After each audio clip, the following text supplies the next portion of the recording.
So, welcome. Here we are with the first lesson for our life group series, which is going to be dealing with how a person is supposed to relate to their God and their country. It is a tension that's dealt with in a variety of ways in Scripture and perhaps modeled best by Jesus himself. And the passage that we're going to look at today is from Matthew chapter 22, 15 through 22. I'll read the entire passage here in a moment, but let me start with three questions that I believe need to be asked. The first question is this: why is this story included in Scripture? I have my own ideas. I'll let you answer that, and perhaps I'll jump into that question answering that question here in a little while. The second question is, why is that a timeless issue? Why is Matthew chapter 22, 15 through 22 and the parallel passage in Mark such a timeless question? And obviously the answer is because taxes are relating to your government and paying taxes. Well, that's an issue that almost everybody in every country in different ages, epochs, has had to face. And so I think it's a universal type of question that needs to be asked and looked at. And then finally, how does Jesus model for believers, for Christians, the proper way to relate to government, to country, even when that government or that country is particularly antagonistic to the Christians or the believers themselves? And there is no doubt that when Jesus relates or talks about relating to Rome, in particular Emperor Tiberius, that there is no doubt that he's talking about relating to a hostile entity that sought to dominate every country and culture, including people of faith around the Mediterranean basin. And so when Jesus gives his answer, he gives us a model for relating to governments which are certainly hostile to people of faith, in particular Christianity. So let's ask the question after we ask some questions, or answer some questions after we read the scripture passage. And here's the scripture passage. Then the Pharisees went out and laid plans to trap him in his own words. And they sent their disciples to him along with the Herodians. Teacher, they said, we know that you are a man of integrity and that you teach the way of God in accordance with the truth. You aren't swayed by others, because you pay no attention to who you are. Tell us then, what is your opinion? Is it right to pay the imperial tax to Caesar or not? But Jesus, knowing their evil intent, said, you hypocrites, why are you trying to trap me? Show me the coin used for paying the tax. And they brought him a denarius, and he asked them, whose image is this, and whose inscription? Caesar's, they replied. And then he said to them, so give back to Caesar what is Caesar's, and to God that which is God's. And when they heard this, they went away amazed. And so they left him and went away. This passage is a significant and important passage for a variety of ways. And perhaps it's most important to reflect on this passage because it's Jesus answering critics, but also giving us a principle for relating to our governments, our country, to those who are in authority, which we're going to look at what Paul has to say that maybe in another lesson. All of this saying that Jesus is saying that we do have a place in between God and country.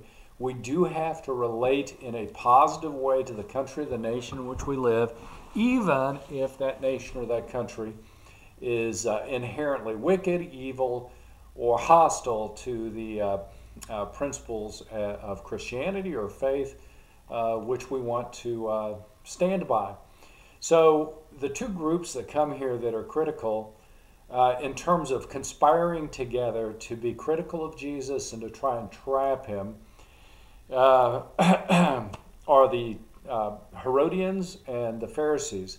They were on opposite ends of the spectrum. The Pharisees, if they could get Jesus to say something to the effect of you should pay your taxes, would have claimed that Jesus was a sellout to his own people.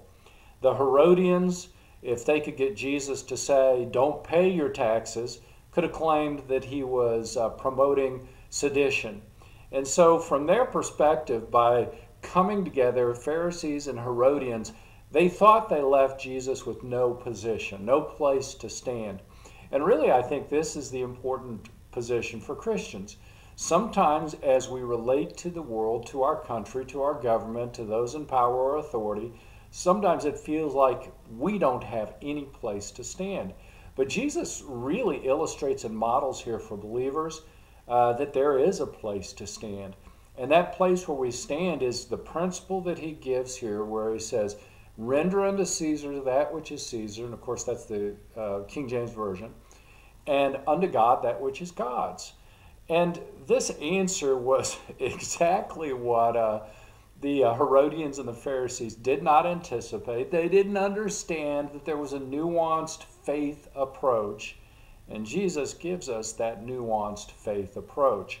And the nuanced faith approach is love God first with all your heart, your soul, your mind, and your strength. But as long as your government, your country, your nation is a place where there is room to practice faith, and Jesus discovered this in Israel, there was room for faith. There were thousands of people that were following him. And so instead of getting caught up in some kind of a rabbit chase of opposing government, which is what the Pharisees did, instead of being wrapped up with the zealots and the other people who actually made up a large group of the people who followed Jesus and trying to oppose Roman authority, instead Jesus focuses on what he needs to focus on, and that's the work of the Lord and the expanding of God's kingdom. And so that's what he did. That's who he was.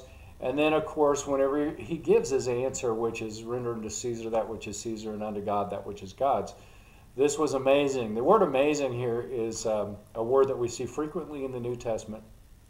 It's amazeo in the Greek.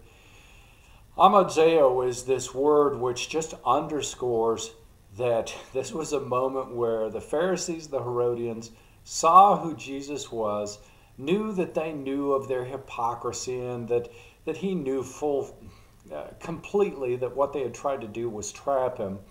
And in spite of all of these things, they try to get Jesus in the trap, and Jesus just blows them away. And it's like a jaw drop moment.